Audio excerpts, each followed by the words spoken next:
Hello and welcome to Credit Versio's Q&A Wednesday live for August 25th. I'm your host, David Michalek. I'm a credit expert with nearly 9 years experience, and during that time, I've conducted over 10,000 one-on-one credit consultations, and I'm looking forward to helping you understand how to improve your credit on our live weekly Q&A calls that we do right here every Wednesday on both our Facebook and YouTube channels at 6 p.m. Eastern Time. Of course, you are here because you understand that our credit report plays an essential role in our lives. Our insurance companies, landlord, utility providers, banks, even some employers are looking at credit reports to see how we honor our obligations. Credit reports have become our adult report cards. They have become a measure of how we honor our obligations and how we honor our word. And that's why we do these weekly live Q&A sessions. So today we're going to start by talking about how credit scores work, what they mean, and then we're also going to talk about some basic good credit habits. And there's nobody better to help me tackle the subject than my guest who spent years at FICO, and that's the company that invented the score that's used in roughly 90% of credit decisions. So I'm going to play a quick intro video for my special guest. It is working today, and then we'll get right. John Ulzheimer is America's most recognized credit expert. With 30 years of experience in the credit industry, having worked for both FICO and Equifax, he's the go-to authority for answers to credit questions. Here to answer your credit questions, Credit Versio presents John Ulzheimer. That's such a great video. Every time I see that, I'm like, man, I'm going to learn something too. No, I like the video. It's great. And I'm glad it worked this week. Last week it wasn't working. Or 2 weeks ago it wasn't working. It was kind of funny, though. We're just like, okay, hey, listen, we're going to skip this. We're going to go right into it. Yeah, no, it was fine. Excellent. Well, I hope you had a good week so far. What is it, Wednesday now? That's right. It's Wednesday. Yeah, so far so good. I don't know where this week has gone. I'm heading out tomorrow. I'm going on my yearly vacation to Phoenix with some family. We're going to drift on Salt River for about 4 hours. Hopefully I don't come back looking like a lobster. But anyway, we'll see. Okay. Well, John, typically I like to start these off by talking about the questions of the week, of what was most popular. But I think today we're going to talk about maybe just some good credit habits. A lot of the questions I got this week are from people who just really don't quite have an understanding of credit scores. You know, you and I know this is kind of old hat. We talk about this all the time, but explaining why scores are different everywhere is just something that we do quite a bit. And I thought maybe we'd start off by maybe a higher look at what credit scores mean, that initially they were designed for assessing risk. And maybe we can start with that, and then we'll take some questions for those that are watching. This is we're on your dime here. If you have any questions at all about credit scores, anything else, let us know and we'll answer those. But why don't we start with like a little overview of especially FICO, because even though Vantage is a big player out there, FICO is kind of the heavy hitter. And having spent time there, nobody would have a better idea of what these scores mean and what they're there for than you.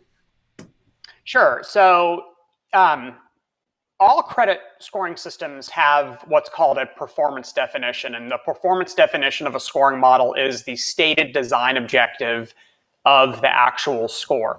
So the example, and David, you may have heard me give this example at the various events that we attend, but credit scores have become kind of like a butter knife.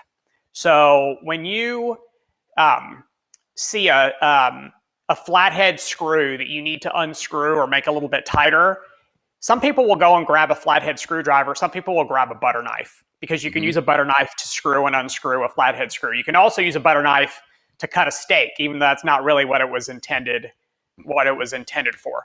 So credit scores have kind of become like the butter knife that they're used to determine whether or not you're going to be in a good insurance risk, whether or not you're going to be a good tenant risk, whether you're going to be a good risk for utility types of services. But the actual stated design objective for a credit score, a credit bureau-based credit score, is to predict the likelihood of a consumer going 90 days past due or worse in the subsequent 24 months after the score is calculated. That's it. That's all it was designed to do. So if lenders use it to predict profitability, or if lenders use it to predict whether or not someone's going to file bankruptcy, whether or not someone's going to go 180 days past due, that's basically the butter knife application of the score.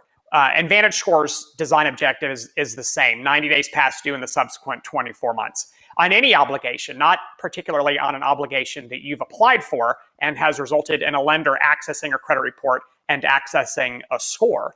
And because of that, why is that important? It's important because consumers need to understand, I think anyways, why do these things actually exist and how are they intended to be used? So FICO is kind of like the company that built the butter knife, right? I mean, the company that manufactures the butter knife can't do anything more than manufacture the butter knife. How it is used is really something that is up to the bank or the insurance company or the credit union or the credit card issuer or the tenant screening company or the landlord. And so I think that's probably why there's so much confusion over the scores, because of this butter knife application where some people think, well, it's meant to do this and it's meant to do that and it's meant to be fair for me but not fair for someone else, when the reality is it was really only designed to do one very specific thing, and that has not changed since 1989 when FICO, the first FICO developed credit bureau-based score, was made commercially available through Equifax. Back then it was called Beacon. It's not called Beacon any longer. But, so for, 30 plus years, that has been the only intended use for the credit score, even though obviously it has morphed into, kind of a more, butter knife type application. Yeah, excellent. And then, so FICO really been around for since 1956? Is that when FICO was? Since the mid 50s. They've been around since the mid 50s. That they're, credit bureau scores, meaning those that are hung at the credit reporting agencies in the US and Canada, those have not been around since the 50s. But FICO, the company, has certainly been around since the 50s. I'm really curious, and maybe the viewers are as well. What was FICO doing that entire time? Like, what if they're building scores? How were those scores delivered? What was their method of getting that to the consumer? So bureau-based scores or non-bureau-based scores? No, I'm asking what was FICO doing before they were bureau-based? Before they were selling scores to bureaus? Yeah, no, fair question. So, and this actually kind of goes to the why do we have a 300 to 850 score range, which is another question. People are like, what in the world did that come from? Why not 1 to 10 or 0 through 100 or A through Z or some other kind of generally recognized range? So FICO built custom credit scores before they built credit bureau, kind of generic credit bureau scores. So the generic credit bureau scores that we talk about all the time are, the reason they're called generic scores is because they can be used by any bank, by any credit union, by any credit card issuer, by any auto lender, by anybody for the intended purpose. It's generic in nature. It's not custom developed for the use in a particular industry or by a particular lender or by a particular insurance company. But FICO has been building custom developed scores, which is a very different animal than a credit bureau score, since long before the introduction of the credit bureau-based scores that we talk about. And so, kind of to finish tying the knot around that whole 300 to 850 discussion, the score range for a custom score goes up to 300. And so the reason there is this decision to start the floor of a credit bureau score at 300 and go up is so that there was no confusion between what was a custom score versus what was a credit bureau score. So if you saw, let's say you scored 780, there'd be zero confusion as to whether or not that was a credit bureau score versus a custom score. If you scored, 272, again, there would be no confusion as to whether or not that was a custom score or it was a credit bureau score. So not only does that answer the question, what were they doing prior to 1989, but it also answers the question, why in the world do we have this wacky 300 to 850 score range, which has become kind of the industry standard? I love it. John, as long as I've been at this, coming up on 9 years, and a lot of the coaching I've gotten came from you. I can always look forward to learning something new. I had no idea there was that was the reason for the That is spread the of the reason. score. That is It's fascinating. all the trivia that you'll never use at parties.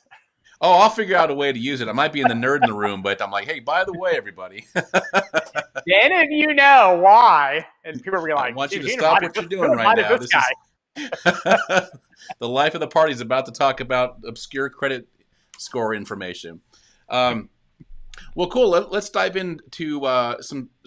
We talked a little bit about generic credit scores. Maybe you can talk a little bit about specific or industry-specific scores, because that we probably don't go more than about an hour, 2 hours every single day without getting some kind of a question like, hey, how come the scores that I see on Credit Versio, which are Vantage 3.0 scores, why is that different than what my auto lender gave me? And I presume this is a pretty common question, because I can't. Who knows how many untold millions of people have asked that question because they got a score from their Credit Karma account. I mean, it's almost kind of like, that's something that's so popular that people, I think, generally understand that what they see on these sites is not going to be exactly what they're going to get when they go to apply for something. So maybe you can discuss that. Well, look, I'm generally a believer in humanity, and I generally believe that people are good people and that people are intelligent. But man, oh man, if you've ever read any of the chat or comment strings on any of like the Credit Karma Facebook ads or the Credit Sesame Facebook ads, these people don't know anything, man. It's very maddening to see the comments. It's almost like they've chosen to learn and understand zero about the industry, but spend time bitching about the industry on Facebook, which I think makes for a pretty sad existence. This whole notion of, your credit score is this, my credit score is that, is so incorrect. It's almost like saying, how does that one hair on your head look when you really have like a million hairs on your head? So you have so many credit scores. I mean, there's really never been an accurate inventory done on the number of credit scores that are commercially available and in use today. Why? Because it's impossible to do something like that, because we tend to focus on FICO and Vantage score, and we tend to forget that that's really like the tip of the iceberg of the number of scores, the types of scores that are currently used and commercially available. You are scored literally thousands of times a year by your credit card issuers, by your lenders, and most of those scores are not called FICO scores, and most of those scores are not called Vantage scores. Most of those are fraud transaction scores, scores that have nothing to do with whether or not you're going to pay your bills on time, whether or not you're going to respond to credit card offers, whether or not you're going to be a profitable customer, whether or not you're going to be a good insurance customer. But we don't ever talk about those because no one is required to give those scores to you as a matter of law. Where credit bureau scores, there are a variety of statutes that require the disclosure of those scores to consumers. And so we tend to think that the only thing out there is a FICO score or a Vantage score or both. And even under the FICO and Vantage score inventory, there's dozens and dozens of those scores, and they're always different, meaning that just because your score is 750 here doesn't mean it's going to be 750 there, and it doesn't mean it's going to be 750 tomorrow because something on your credit report may have changed. So in my mind, this is not an issue of, oh, well, I'm looking at a FICO score and Credit Karma is giving away a Vantage score, or Credit Versio is using a Vantage. In my mind, that's completely irrelevant. If that's your standard, that the number isn't identical, then you're going to drive yourself mad, because even if it was the same exact FICO score from the same exact credit bureau, there's no guarantee that it's going to be the same 3-digit number 10 minutes from now, because something on your credit report may have just been updated. So if that's your standard, it's got to be the same 3-digit number, then you're going to drive yourself insane. What's important is whether or not all those numbers, which are all based on the same information, your credit reports, whether they tell the same story about you. So if you have a FICO score of 800 at TransUnion and a Vantage score of 790 at TransUnion, those two scores are saying the same thing about you, which is that you're at great credit risk. If you have a FICO 570 and a Vantage score 580 at TransUnion at the same time, again, those two scores are saying the same thing about you, which is that you are not a very good credit risk. So as long as the credit scores are saying the same thing about you based on the same data, that's really what's important, not that some three-digit number is going to be the same three-digit numerals as some other score that you get from some other website at some other time of the day or the month. Otherwise, I guess you're going to spend a lot of time bitching about it on Facebook, and people like me are going to look at it and say, I guess people really don't understand this stuff as well as I thought that they did. Well, yeah, the other thing too is, and I was having a conversation with somebody recently about this, that one of the reasons why some of this stuff continues to persist, because there really aren't any fact checkers out there. I mean, you and I are not about to jump into a big thread like that and introduce information, because I've given up. No, I've given up. I did that. Yeah. I remember some of those days. I remember reading some of those comments years and years ago on a post. I don't remember what it was, a couple that you had commented on. And I'm looking at this going, what's the argument, people? I mean, you guys have no idea what you're talking about. Yeah. And here's a guy that actually worked for FICO and the bureaus, and he's telling you what time it is, and you're not listening. And so you're arguing with me because some dude on YouTube told it standing in front of someone else's Lamborghini in a humongous house that doesn't belong to him. My son calls that flexing, because some dude standing in front of a Lamborghini that he doesn't own told you that you should do this with your credit. Yeah, I know. Don't even get me started on that, because I'm the one that monitors a lot of the ads and a lot of the, I do a lot of the branding here, so I get it. It's crazy. All right, let's take a little break here. We got Emanuel.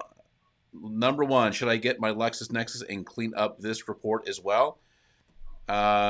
If you feel you've got information that's not accurate on it, then by all means, you're more than welcome to dispute it. It's not something that you can do through Credit Versio. Credit Versio is bureau based. The software imports data from the three bureaus. So Lexus Nexus, you're kind of on your own. I kind of have a sarcastic response to that, and I don't know how to say his name. Emanuel. If I'm saying that wrong, sir, I apologize. Well, it looks more like a handle than maybe somebody's name, but who knows? Okay. Well, I tell you what, pull your Lexus Nexus report and then get back to me as far as if you want to spend some time cleaning it up. My Lexus Nexus report was 400 pages. Oh, and I thought that was terrible, and I posted that somewhere, and people were like, "Oh yeah, mine was just as bad, or mine was more than that." I mean, it is an unbelievable dump of information that it's almost not even worth spending time going through it. Yeah. Also, too, I think Emanuel, I believe you're on maybe last time or the time before. I could be mistaken, but I think we did answer some questions for you. And also, too, let me preempt first initial and last name. Okay, got it. That makes sense. So let me preempt what might be the next question, which is, do I freeze my Lexus Nexus and my Sage Stream in order to work on my credit? That's always a fun one here, and the answer is no. You cannot freeze those. You can freeze those to prevent creditors from seeing them, but you can't freeze those and prevent the bureaus from seeing those. That's the short version. I'm sure, John, you have a better way of saying it, but I imagine that kind of conveys the message. Yet another YouTube strategy. Yes, an unproven YouTube strategy that garners a lot of attention. Deshaun, welcome. Thank you so much for being here. Yeah, I really wish I had like real money for every myth that I have to deal with on a daily basis. I don't say it, not begrudgingly. I mean, this is my job, is to teach it to some degree, John, as is yours. But man, when I look at some of these, this is the thing that really gets me, just gets my goat, is when I'll look at a video that you and I do, or you and or myself and maybe one of the FCRA attorneys, and we'll have like maybe 1,000, 2,000 views, something like that. But the dude in front of the Lamborghini, man, he's got 300,000 views, and that's who people are listening to. That's good. You know what? Good for him. Good for him. I'd rather be the guy standing in front of the car that I actually own and giving sound advice. Yeah, exactly. All right, what do we got here? Jonathan Hall, I built my credit up from 435 to 654 in a year. Awesome job. However, in May until now, my credit has flatlined. It hasn't moved up or down. Any suggestions, guys? As a matter of fact, the guy to ask is right here. Yeah, so geez, that's a 220 point increase. That's really impressive. You've gone from unbankable to bankable, which is a pretty impressive thing, Jonathan. Well done, sir. Yeah, so the issue of flatlining and the fact that your score's gone up so much in such a short period of time, that neither of those things, while both very impressive, has anything to do with why your 654 is now stuck at 654. Their credit scoring systems don't have a memory, and so there's nothing on your credit report or in any credit scoring model that is like, you know what, Jonathan's really done well in the last year. We're going to slow him down a little bit, and we're going to maybe make him wait another year before he hits the magical 700. And nothing like that happens in credit scoring systems. The answer to why the 654 isn't higher is the same answer for every single person who has that question, which is there are items on your credit report that are still there that are causing that 654 to be that 654. And I don't know how Credit Versio delivers score factors, but whenever you get a score, it comes with up to 4 score factors. And those score factors are essentially the roadmap to turn that 654 into something higher than a 654. And so I don't know if that's for you in particular, because 654 is kind of one of those meaty part of the curve scores, is meaning that there's a lot of people who have scores around what you have, Jonathan. And my point is there's a lot of ways to get that score. Okay, it's not 435. There's only a few ways to get a 435. Tons of bad stuff, and that's pretty much it. But a 654 you can get because of a combination of things, maybe some derogatory entries, maybe some credit card debt, maybe a lot of credit card debt, but no derogatory entries. So the path to 654 is going to be different. So any advice I give you is going to be it kind of maybe disclaimed with while it may work for you, it may not work for someone else. So I would focus on the score factors right now. And if it's the credit card debt, the number of accounts with balances, the derogatory entries, that's essentially what's anchoring you to 654. And so but again, if you can get those things addressed in a week, then the next time David and I do one of these Facebook Lives, then you're going to be talking about how you're now a 754. So don't get frustrated with the flatlining issue. Just kind of, if you're in a score improvement mode, then you've got to keep focusing on those score factors because they are telling you the answer to the question, which is why can't I turn that into a higher number? So, Jonathan, the score factors, those aren't going to be something you see in Credit Versio, but you will see that in your Smart Credit account or Identity IQ. If you go into the My History section of Credit Versio, scroll all the way down to the very bottom, you're going to see an inventory of your credit reports in PDF format. So open up a credit report, and the score factors will be there. There should be some data there. Or just better yet, just log right into your Smart Credit account directly, or your Identity IQ, depending on which one you've got connected to Credit Versio, and they generally put that stuff right there on the homepage to help you out. Okay. Hey, Manswell, I'm here to unlearn what I've learned.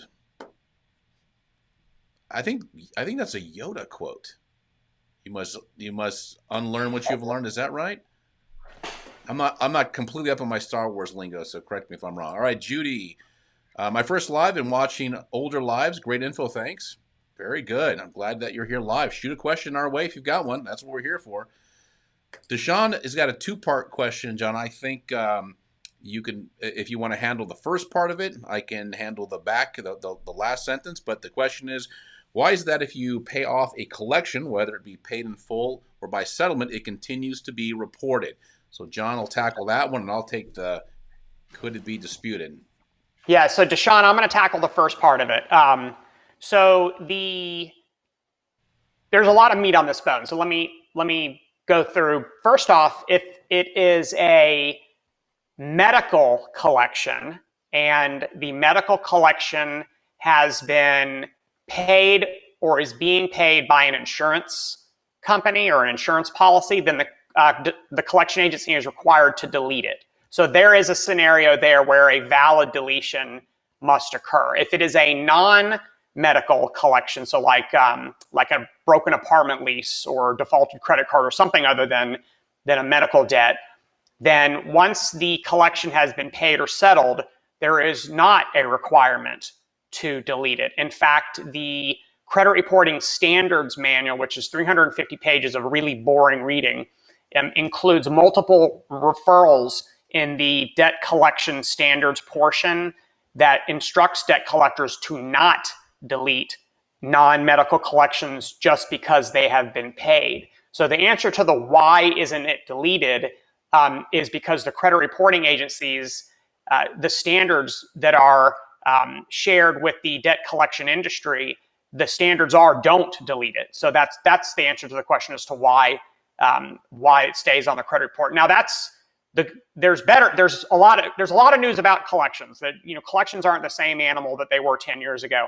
The contemporary credit scoring systems ignore collections that have a zero balance. And so even though the collection is cosmetically still present on the credit report, if it is, the fact that it has a zero balance, the contemporary credit scoring models are going to ignore it. So you may actually see scenarios where you have a credit report that has collections on it that have zero balances, but the scores are really, really impressive and they don't seem authentic, because you would normally kind of correlate a credit report that has a bunch of collections on it with a very low credit score. And that would be a valid correlation in the past. But today, because of the changes made to credit scoring systems by FICO and VantageScore, they really are cutting consumers a lot of slack when it comes to not only medical collections, but also collections that have a zero balance.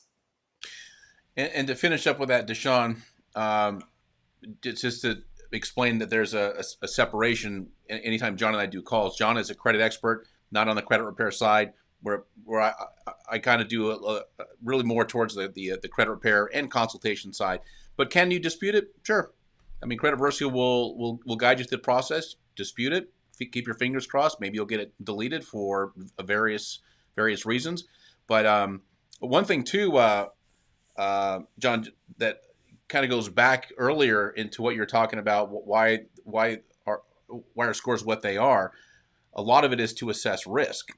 And wouldn't it be true to say that one of the reasons why they want that collection to remain, even if it's paid, even if you swung back around months later, year later, and paid it, the lenders still want to know that at some point that you went into total default, and that in their eyes helps them to determine level of risk. Is that an accurate way of stating that?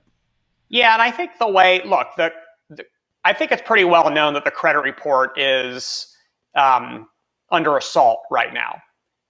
There are some people in this country that would prefer that the credit reporting agencies don't exist, and that there's a government credit bureau instead. And over the last 10 years, there has been a pretty systemic and meaningful dilution of the information on a credit report. Tax liens, not on credit reports any longer. Civil judgments, not on credit reports any longer. Paid medical collections, not on credit reports any longer. So there's a lot of momentum to removing stuff off of credit reports that actually do hold value to the prediction of risk. And so while everyone is screaming at me through their television or through their monitor right now, let me put you in the lender's seat. So if you're going to let someone borrow $1,000 of your money, not some bank's money, your money, would you want to know that they have a bunch of collections on their credit report? Would you want to know that they have federal tax liens and judgments? I think the answer is yes. I certainly would. I would want credit reports to go back way further than 7 to 10 years for that kind of stuff, because I would, if it's my money, I want to see what type of borrower I'm dealing with. So I think it's a fair thing that lenders and credit scoring systems consider those things. But look, to the extent that through processes that are not in the control of FICO and VantageScore and the credit bureaus, that they have to deal with the cards that they're being dealt. And right now, those cards are a pretty systemic dilution of the information on a credit report. Having said that, if y'all think FICO and VantageScore are dumb, then you're wrong. There's more than one way to skin a cat. And if you give me two pieces of information, late payments and judgments, and you say, no, you can't use judgments any longer because we're going to remove them from credit reports. Fine, I'm just going to make these things more valuable in your credit score. So there's more than one way to tilt that issue. So but no one ever talks about this stuff, right? Because no one truly understands kind of the design and development of credit scoring systems and the architecture of these things. And people just think, oh, great, I've won because my judgment's not on my credit report any longer. Well, that's okay. We're just going to make utilization count more against you to pick up the slack. Right. So so that's the issue. And the more stuff that is systemically removed from a credit report, the more that other things are going to have to be juiced longer to get the predictive value that is required under the ECOA in order to continue to use credit scores in this country by lenders in this country. Yeah. And the ECOA being the Equal Credit Opportunity Act, right? That's right. Yeah, the ECOA includes, so one of the questions I often get is, well, who in the world said it was okay for lenders to use credit scores? What right do they have to use credit scores? The minute they use the R word, right, the answer to that becomes very easy. It's the Equal Credit Opportunity Act. Gives the right to lenders to use credit scores as long as they're empirically derived, meaning they're built with kind of generally accepted mathematical processes, and they're demonstrably sound, meaning that you can demonstrate that they actually work. And if you can check those two boxes, then whatever credit score it is that checks those two boxes can legally be used in the United States by U.S.-based lenders.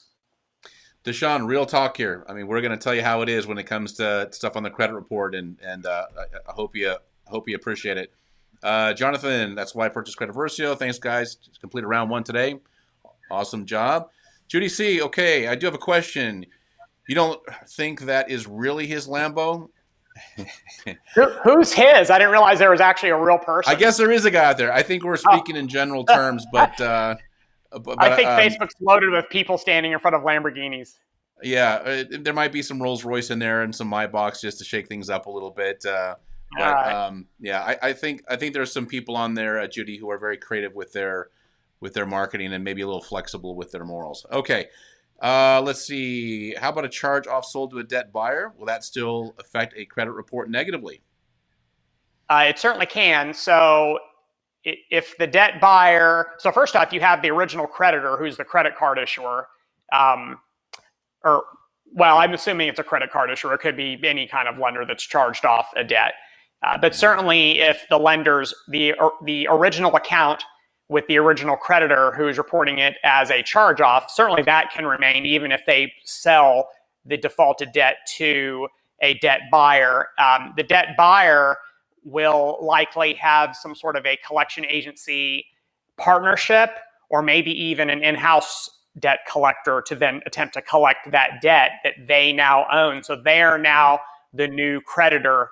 You don't owe that other creditor any more money because they're not your creditor any longer. They have washed their hands of you.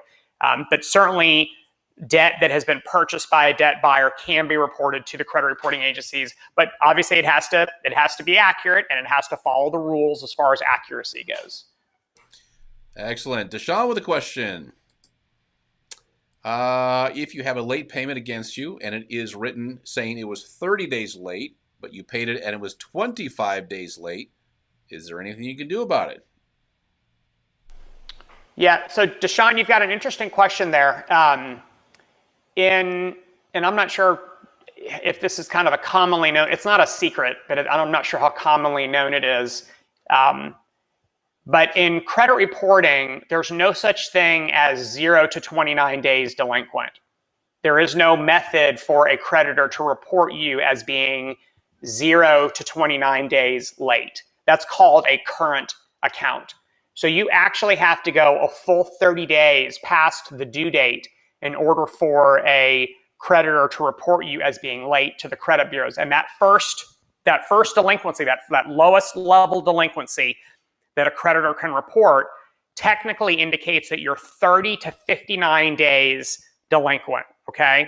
So if you have a scenario, Deshaun, where I'm going to make up some dates just to make the math easy. So let's say that the bill was that your due date was the 2nd of the month, and you paid it on the 27th of the month. Then you're 25 days delinquent. You're probably going to get a late fee and a bunch of nasty letters, but you're not 30 days.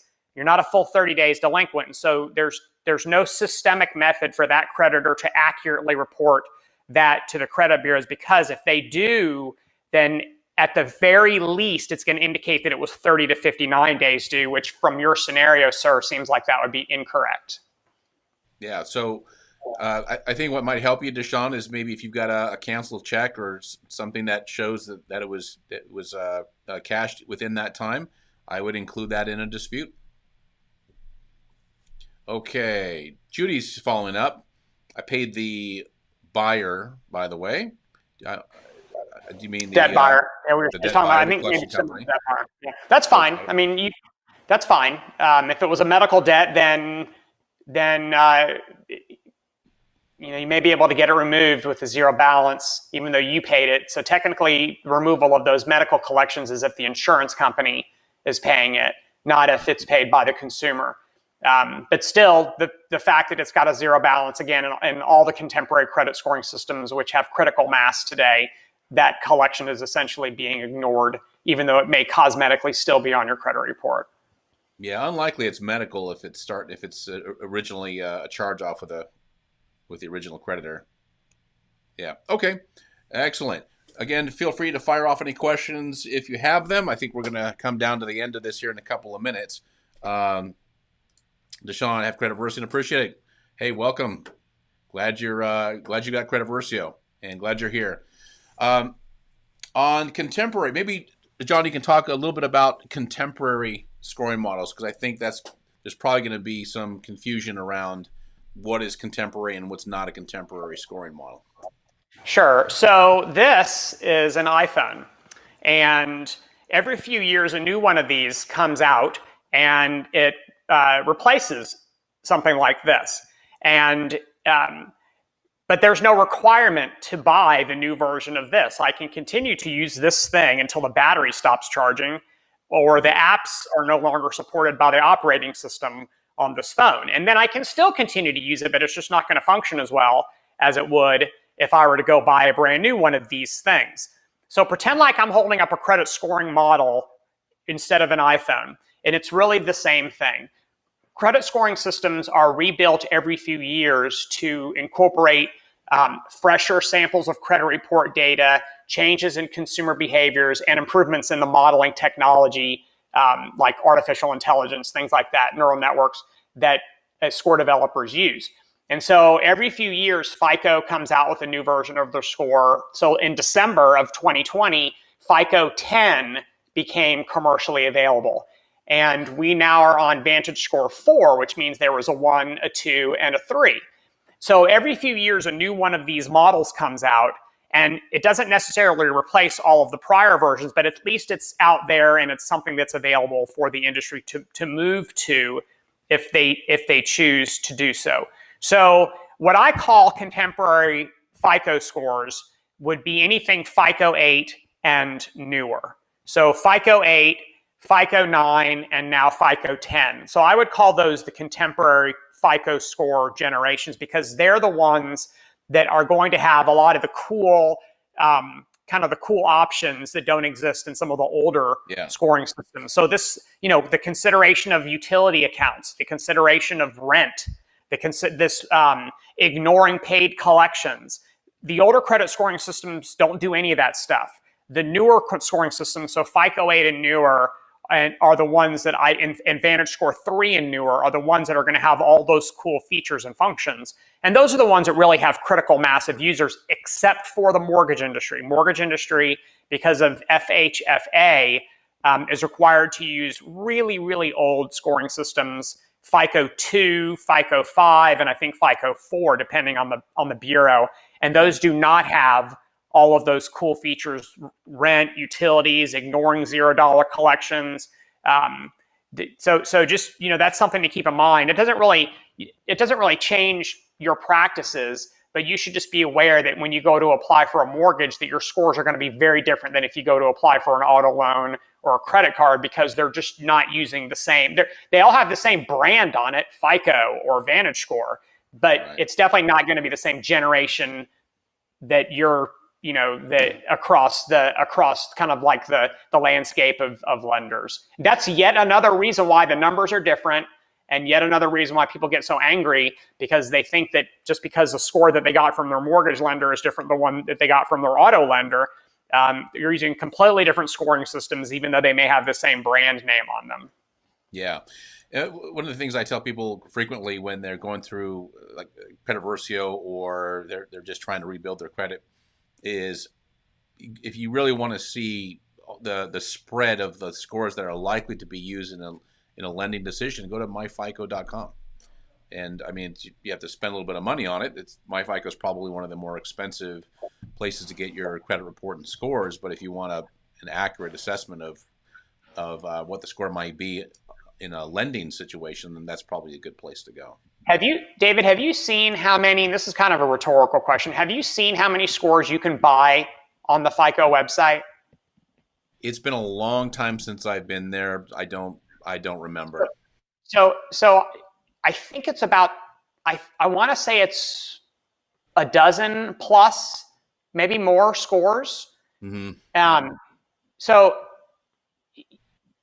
And by the way, this is not a criticism of FICO at all. It's like you don't criticize Apple because people are still using the iPhone 8. That's a choice made by the consumer. So this is not a criticism of FICO because someone is choosing to use a really old credit scoring system. Yeah. They can't force people to change to a newer model. They're not going to decommission credit scoring models and then boom, all of a sudden an entire industry, stops functioning because the models aren't available any longer. Right. But if you go to FICO's website and look at whatever their products are, I don't know what the products are called, but you'll see one of them has a ton of different credit scores available, and they'll explain these are the scores used for mortgage lending, these are the scores used for auto lending, these are the scores used for credit cards, these are the scores used but for this, that, or the other. And they all have one thing in common.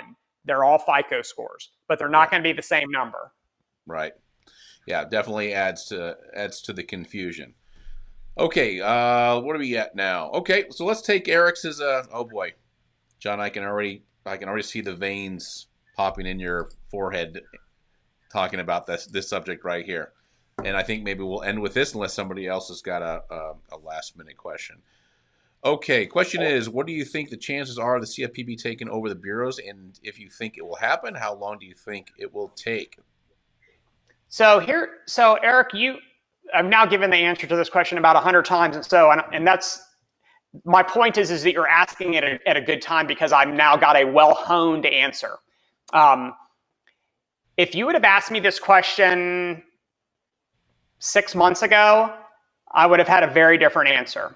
Then the answer I'm going to give you now is a little bit more well-informed based on the current machinations in kind of the political landscape, which I'm admittedly not an expert.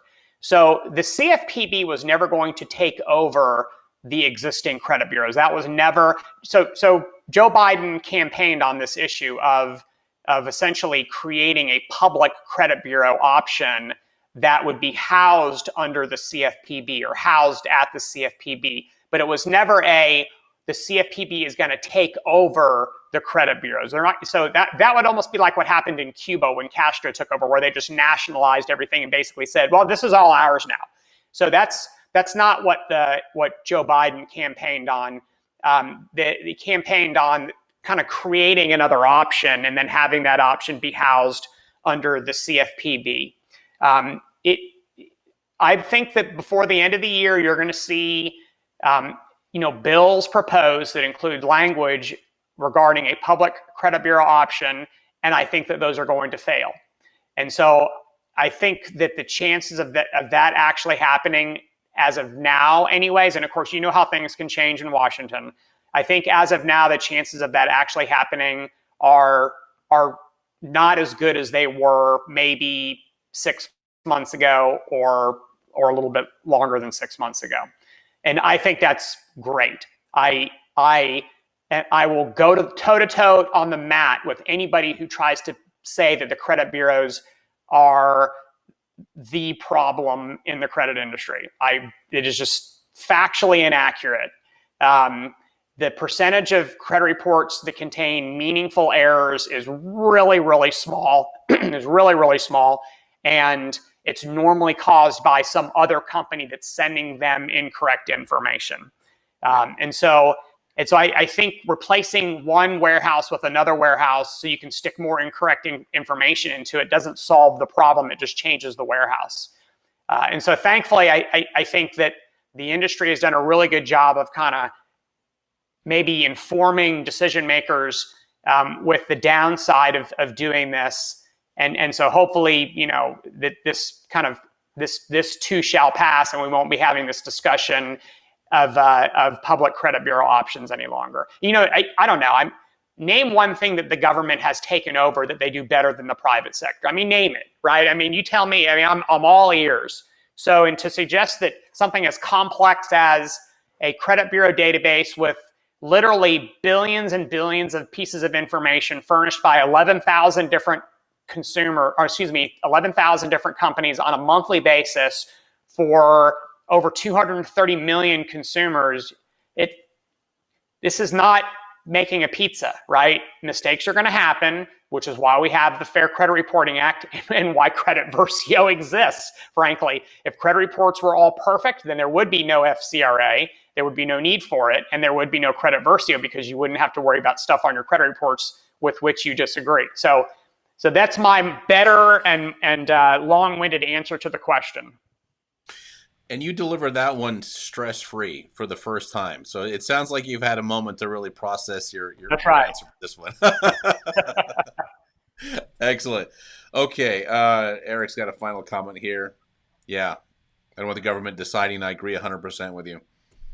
All right. And so Deshaun, by the way, David, Deshaun threw a question in, which I think is actually a really good. That's actually a comment. I see it. Yeah. So Deshaun, your answer. So the answer to your question, sir, is yes.